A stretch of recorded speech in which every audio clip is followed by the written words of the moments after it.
তো নমস্কার বন্ধুরা, বাংলার পাঠশালা চ্যানেলে আপনাদের সকলকে জানাই স্বাগত। তো আগের দিন আমরা অধ্যায় 4.2-এর অর্ধেকটা পড়েছিলাম, তাই তো? 3টে বিষয় নিয়ে আমরা আলোচনা করেছিলাম। আজকে আমরা আলোচনা করব এই 4.2-এরই বাকি দুটো টপিক নিয়ে। একটা হচ্ছে হিন্দু মেলা এবং অপরটি হচ্ছে ভারত সভা। তো চলুন শুরু করা যাক। তো আমরা শুরু করছি হিন্দু মেলা দিয়ে। তো প্রথমেই আমরা জেনে নিই যে হিন্দু মেলা কী। ঠিক আছে, আচ্ছা। তো হিন্দু মেলা হচ্ছে একটা জাতীয় চেতনা এবং আত্মশক্তির উদ্বোধন। তো 19 শতকের দ্বিতীয়ার্ধের দিকে সাহিত্য সংস্কৃতির ক্ষেত্রে স্বাদেশিকতার চেতনা পরিপুষ্ট হয়। বিদেশি শাসকদের মুখাপেক্ষী না হয়ে নিজের আত্মশক্তির বিরুদ্ধে, তা আত্মশক্তির ভিত্তিতে জাতীয়তাবোধ প্রসারের জন্যই এই হিন্দু মেলা কিন্তু মূলত স্থাপিত হয়। তো এখানে ব্রাহ্ম আন্দোলন, যারা সেই ব্রাহ্ম আন্দোলনের প্রথম সারির যারা নেতা ছিলেন, যেমন রাজনারায়ণ বসু, নবগোপাল মিত্র, তো এরা 1867 খ্রিস্টাব্দের 12 এপ্রিল দেবেন্দ্রনাথ ঠাকুরের পুত্র দ্বিজেন্দ্রনাথ ঠাকুর এবং তার যে ভাইপো ছিলেন বা ভ্রাতস্পুত্র ছিলেন গগনেন্দ্রনাথ ঠাকুর, তাদের সহযোগিতায় কলকাতায় হিন্দু মেলা প্রতিষ্ঠা করেন। তো এই মেলা একটি জাতীয় মেলা এবং চৈত্র মেলা নামে পরিচিত। বোঝা গেল? তো এবার আমরা হিন্দু মেলা সম্পর্কে এটুকুই জেনে নিই, আর বেশি কিছু জানার দরকার নেই। এরপর আমরা চলে যাই পরের টপিকে, যে উদ্দেশ্য কী ছিল, মানে এই হিন্দু মেলার উদ্দেশ্য কী ছিল। তো প্রথম উদ্দেশ্য ছিল হচ্ছে দেশপ্রেমে, স্বদেশপ্রেমে উদ্বুদ্ধ করা, সকল দেশবাসীকে নিজের দেশের প্রেমে উদ্বুদ্ধ করাই ছিল কাজ। আর কি কাজ ছিল, আর কি উদ্দেশ্য ছিল? দেশবাসীর মধ্যে স্বাধীনতাবোধের সঞ্চার ঘটানো, প্রত্যেকটা দেশবাসীর মধ্যে স্বাধীনতার সঞ্চার ঘটানো। আর কি ছিল? হিন্দুদের ঐক্যবদ্ধকরণ। আচ্ছা, এটা হিন্দুদের ঐক্যবদ্ধ করাও কিন্তু এই হিন্দু মেলার একটা মূল কাজ ছিল। আর কি ছিল? আত্মনির্ভর ভারত গড়ে ওঠা, বা আত্মনির্ভর ভারত গড়ে তোলা আর কি, যাতে ভারত আত্মনির্ভর হয়, যাতে কারোর ওপর নির্ভর করতে না হয় ভারতকে, যাতে নিজেরাই নিজের ওপর নির্ভর থাকে। আর কি ছিল? আর এই হিন্দু মেলার যেটা মূল উদ্দেশ্য একটা ছিল, সেটা হচ্ছে সাহিত্য চর্চায় উৎসাহ দান। অ্যাকচুয়ালি সাহিত্য চর্চায় উৎসাহ দানের জন্য কিন্তু এইটাই চালু করা হয়েছে। আচ্ছা, তো এই ছিল হচ্ছে মূল উদ্দেশ্য। এরপরে আসা হচ্ছে এর কার্যাবলী কী কী ছিল। তো এর কার্যাবলীগুলো, এই হিন্দু মেলাটা কিন্তু প্রায় 14 বছর স্থায়ী ছিল। ঠিক আছে, তো এর মধ্যে বেশ কিছু কাজকর্ম হয়েছে আর কি। তো সেই কাজকর্মগুলি উল্লেখযোগ্য, যেমন গোপনে জাতীয়তাবোধের উন্মেষের প্রকাশ। আচ্ছা সরি, দুটো উন্মেষ লিখে ফেলেছি, সরি। আচ্ছা, তো গোপনে জাতীয়তাবোধের উন্মেষের প্রকাশ, মানে জাতীয়তাবোধটাকে গোপনে উন্মেষ করার চেষ্টা করেছিলেন, এই প্রয়াসটা চালিয়েছিলেন। আচ্ছা, তো এই মেলায় সকলকে পুরস্কৃত করা হতো। সকল মিন্স কাদের কাদের পুরস্কৃত করা হতো?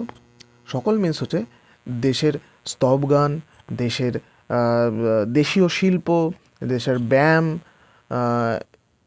এই সকল ডিপার্টমেন্টে বা এই সকল যে জায়গায় যারা পারদর্শী ছিলেন, তাদেরকে, সেই সকল গুণী ব্যক্তিদের এবং দেশানুরাগীদের পুরস্কৃত করা হতো। আচ্ছা, আর কি হতো? বাংলা ভাষায় শ্রেষ্ঠ রচনার জন্য কিন্তু পুরস্কৃত করা হতো। বোঝা গেল? আচ্ছা, আর যেটা উল্লেখযোগ্য সেটা হচ্ছে সারা বছরে একবার করে এই মেলার অনুষ্ঠিত হতো। তো এই ছিল হচ্ছে এই মেলার মূল কার্যাবলীগুলি। এছাড়াও এই মেলার মধ্যে বক্তৃতা, আবৃত্তি, সঙ্গীত, কবিতা পাঠ এইসব আয়োজন করা হতো, শরীরচর্চা, এইসব বিষয়গুলি আয়োজন করা হতো। এছাড়াও এই মেলায় কি কি বিক্রি হতো, হ্যাঁ, এটা হচ্ছে এই হিন্দু মেলায় কি কি বিক্রি হতো। এই মেলায় মূলত হচ্ছে স্বদেশীয় যে সকল কৃষি এবং শিল্পজাত দ্রব্য সামগ্রী ছিল, সেগুলির প্রদর্শন করা হতো এবং সেগুলোই আর কি কেনাবেচা যা হতো আর কি। আচ্ছা, তো এবার সীমাবদ্ধতা কী কী ছিল। তো বেশ কিছু সীমাবদ্ধতাও ছিল। এই সংস্থাকে অনেকেই সমর্থন করেনি। আচ্ছা, তো কারা সমর্থন করেনি? নতুন প্রজন্মের যারা বাঙালি শিক্ষিত মধ্যবিত্ত শ্রেণী ছিল, যারা নতুন প্রজন্মের, তারা কিন্তু এই সংস্থাকে সমর্থন করেনি। আর কি হয়েছিল? আর হয়েছিল হচ্ছে যারা শিক্ষিত যুবক ছিল, তারা হিন্দু মেলার এই ধর্মভিত্তিক রাজনৈতিক বা সাংস্কৃতিক চিন্তায় কিন্তু উদ্বুদ্ধ হয়নি। ফলে এগুলো কিন্তু একটা সীমাবদ্ধতার বিষয় ছিল। তো আশা করি গোটা হিন্দু মেলা সম্পর্কে তোমাদের ধারণা চলে এসছে। এবার আমাদের পরবর্তী টপিক হচ্ছে ভারত সভা, and it's the last topic, maybe yes, it's the last topic. ঠিক আছে, তো ভারত সভা কি? আচ্ছা, তো ভারত সভাটা হলো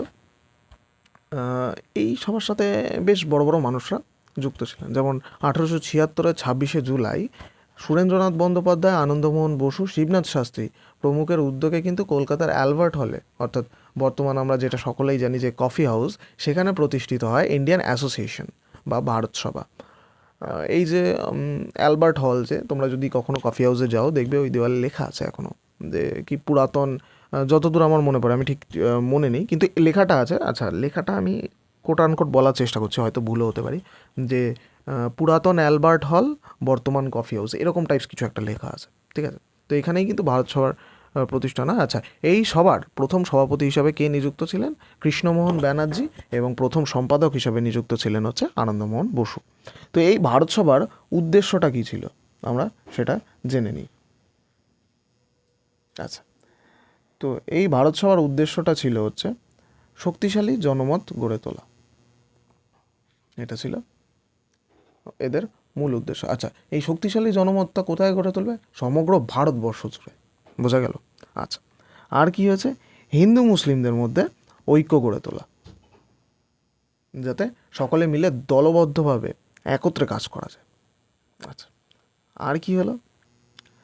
এই রাজনৈতিক কারণে বিভিন্ন গোষ্ঠীকে ঐক্যবদ্ধ করা, গোষ্ঠীর মধ্যে প্রত্যেকে পড়বে, মানে জাতি ধর্ম বর্ণ নির্বিশেষে বিভিন্ন গোষ্ঠীকে একত্রিত করা, এটা ছিল। আর কি? আর হচ্ছে স্বল্প শিক্ষিত এবং যারা সাধারণ ভারতীয় ছিল তাদের রাজনৈতিক গণ আন্দোলনে সামিল করা। মূলত এরা কিন্তু সেই সময় রাজনৈতিক গণ আন্দোলনে সামিল হতেন না, কারণ সমাজের নিচুতলার মানুষদের তখন কেউ প্রাধান্য দিতেন না। কিন্তু এরা বুঝলেন যে না, আমাদের দল ভারী করতে হবে, স্বাধীনতা তো সকলের জন্য, তাহলে এরা কেন পিছিয়ে থাকবে? তাই জন্য গণ আন্দোলনে সকলকে সামিল করতে চেয়েছিলেন। এরপরে আসি হচ্ছে আমরা কার্যাবলীতে, এই ভারত সভার কী কী কার্যাবলী ছিল। আচ্ছা, তো এই ভারত সভা প্রতিষ্ঠিত হওয়ার পর থেকেই কিন্তু ভারতীয়দের স্বার্থে বহু পদক্ষেপ গ্রহণ করা হয়েছিল। ভারতীয়দের স্বার্থে, মাইন্ড ইট, ভারতীয়দের স্বার্থে বহু পদক্ষেপ গ্রহণ করা হয়েছিল। কি কি? যেমন ব্রিটিশ সরকার আইসিএস পরীক্ষার বয়সসীমা কমিয়েছিল। ঠিক আছে, কমিয়ে কত করেছিল? আচ্ছা, 21 বয়স ছিল, মানে মিনিমাম যোগ্যতা ছিল 21 বছর, সেখান থেকে কমিয়ে দিয়ে কত করলো? 19 বছর। ঠিক আছে, তো এই ক্ষেত্রে কিন্তু এই সভা তার বিরুদ্ধে তীব্র আন্দোলন করে এবং প্রতিবাদ জানায়। আচ্ছা আচ্ছা, নাট্যাভিনয় নিয়ন্ত্রণ আইনের বিরুদ্ধে প্রতিবাদ। আচ্ছা, তো সালটা ছিল 1876। তখন লর্ড নর্থব্রুক ছিলেন, তো তিনি এই নাট্যাভিনয় নিয়ন্ত্রণ আইন পাশ করেন। এই আইনটা পাশ করলে তার বিরুদ্ধে কিন্তু এই ভারত সভা প্রতিবাদ জানায়, বোঝা গেল? আচ্ছা, সংবাদ নিয়ন্ত্রণ আইন এবং অস্ত্র আইনের বিরুদ্ধে প্রতিবাদ। কি হয়েছিল? সালটা ছিল 1878। লর্ড লিটন এই সংবাদপত্র নিয়ন্ত্রণ আইন এবং অস্ত্র আইন প্রবর্তন করলে এই সভা তার বিরুদ্ধে কিন্তু তীব্র আন্দোলন গড়ে তোলে। আচ্ছা, এরপরে 1883 খ্রিস্টাব্দে লর্ড রিপন ভারতীয় বিচার ব্যবস্থায় বৈষম্য দূরীকরণের উদ্দেশ্যে, যাতে কোনো বৈষম্য না থাকে, এই দূরীকরণের উদ্দেশ্যে ইলবার্ট বিল বিতর্ক প্রবর্তন করলেন। এই বিল প্রবর্তন করলে এই সভা তার কিন্তু সপক্ষে আন্দোলন করে, অর্থাৎ তাকে সাপোর্ট করেন ইলবার্ট বিল বিতর্কে, যাতে অন্তত ভারতে কোনো বৈষম্য নিয়ে দূরীকরণ না থাকে সবার এইসব নিয়ে। এগুলো তো ঠিক না। তো যাই হোক, এটা করে তোলেন। তো এই সবার প্রতি প্রচেষ্টায় সর্বভারতীয় রাজনৈতিক সমিতিও গঠিত হয় এবং 1883 খ্রিস্টাব্দে কলকাতায় জাতীয় সম্মেলন অনুষ্ঠিত হয়, যার সভাপতিত্ব করেন হচ্ছে রামতনু লাহিড়ী। তো আশা করি সকলে বুঝতে পারলেন যে হিন্দু মেলা এবং ভারত সভা সম্পর্কে আমি সমস্তটাই কভার করেছি এখানে। তাও যদি বুঝতে না হয় আরেকবার ভিডিওটা শোনো বা একটু টেক্সট বই রেফারেন্স নিও, দেখবে বুঝতে আরও ক্লিয়ার হয়ে যাবে, আরও স্মুথ বুঝতে পারবে। আশা করি যা বুঝিয়েছি তারপর আর কিছু দরকার নেই। ঠিক আছে, তো এই ছিল আমাদের ক্লাস। আশা করি সকলের খুব ভালো লেগেছে। Thank you so much. এবং আমার ক্লাসটি ভালো লাগলে অবশ্যই লাইক, শেয়ার, কমেন্ট, সাবস্ক্রাইব অবশ্যই করবেন এবং আমাকে অবশ্যই কমেন্টে জানাবেন আমার পড়া বোঝা যাচ্ছে নাকি, আর কি আমার পড়ার মধ্যে চেঞ্জেস আনতে হবে, পড়ানোর মধ্যে আরও কি অ্যাড করতে হবে, অবশ্যই কমেন্ট করবেন। সো থ্যাংক ইউ, সকলে ভালো থেকো, দেখা হচ্ছে পরবর্তী ক্লাসে।